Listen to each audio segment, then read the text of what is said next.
सुनो डिजिटल के लिए मैं हूं सईद और रहमान सिद्दीकी। आज 9 जून है और 9 जून को भारत की जानिब से जो 5 अगस्त 2019 को कदम उठाया गया मकबूजा कश्मीर की आइनी हैसियत को बदलने का, अपने ही आइन में तब्दीली के ज़रिए, उसके 2500 दिन मुकम्मल हो चुके हैं। आज़ाद कश्मीर के दारुल हुकूमत मुज़फ़्फ़राबाद में इस दिन की मुनासबत से एहतजाज किया गया, एहतजाजी रैली निकाली गई।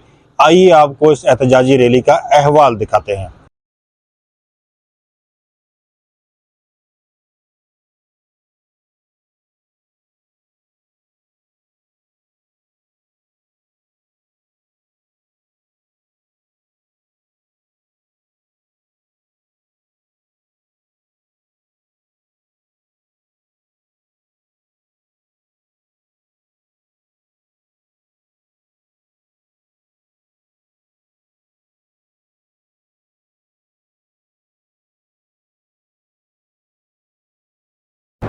आज भारत की उस दहशतगर्दी को, उस बर्बरियत को 2500 दिन हो गए हैं। मकबूजा कश्मीर मुकम्मल मुहासरे में है, मुकम्मल लॉकडाउन में है।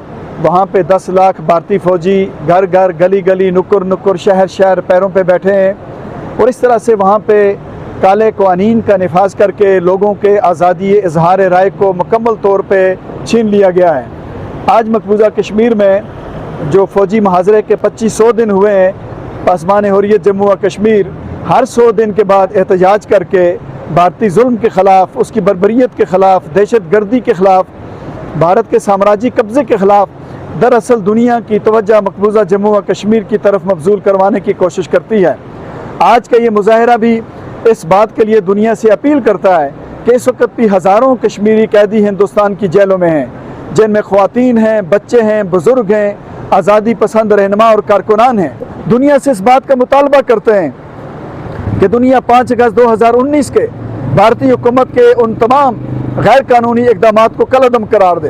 और आज हम कश्मीरी इस बात का भी मुतालबा करते हैं कि 11 दिसंबर 2023 को भारत की सुप्रीम कोर्ट की 5 रुकनी बेंच ने मकबूजा रियासत जम्मू व कश्मीर को भारत का आइनी हिस्सा करार दिया था, जो बुनियादी इंसानी हुकूक की खिलाफ वर्जी थी। हम दुनिया से ये कहना चाहते हैं कि भारतीय सुप्रीम कोर्ट के फैसले को भी कलअदम करार दिया जाए और मकबूजा रियासत जम्मू व कश्मीर के अवाम को अपने सियासी मुस्तकबिल फैसला करने के लिए राय शुमारी का मौका दिया जाए।